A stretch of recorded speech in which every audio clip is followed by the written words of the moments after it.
866-95 Patriot. Let's see. Giovanni, Palm Beach, Florida. You're in the Wilkow majority. Hello. Hi. I think that everyone's incorrect about housing crashing because of poor people. I didn't say that. Hold on. I didn't say that. Okay. Well, it's not about bankers getting too much bonuses or commissions. It's not about people being reckless with money that's not their own. It's about everyone believing that real estate was a solid asset, not like stocks and bonds and commodities that could go up in flames.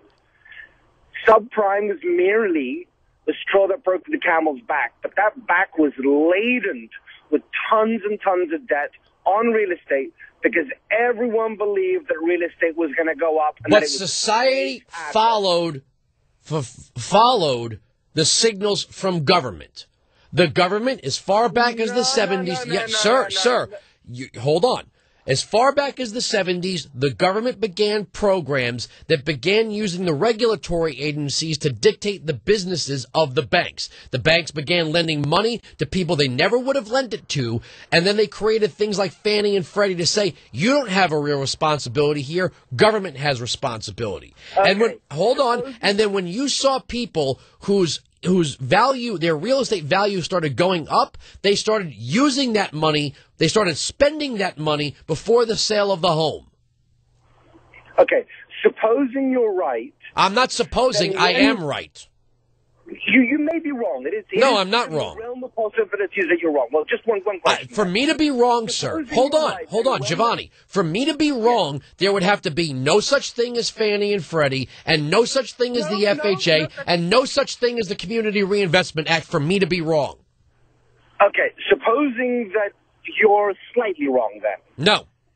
When the government then essentially owned the banks, and said, here's money you would not have ordinarily gotten because you didn't get it through deposits. Now, please go out and lend this money that we've just given you. And on top of it, you can borrow more money at incredibly low interest rates.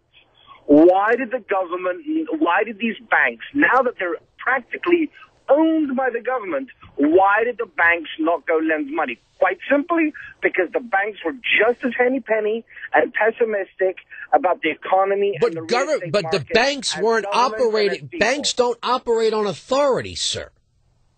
If the government comes into a bank,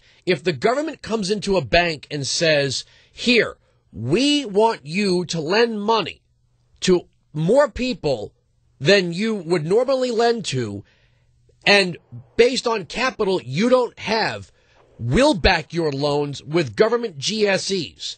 What do you expect the bank to do?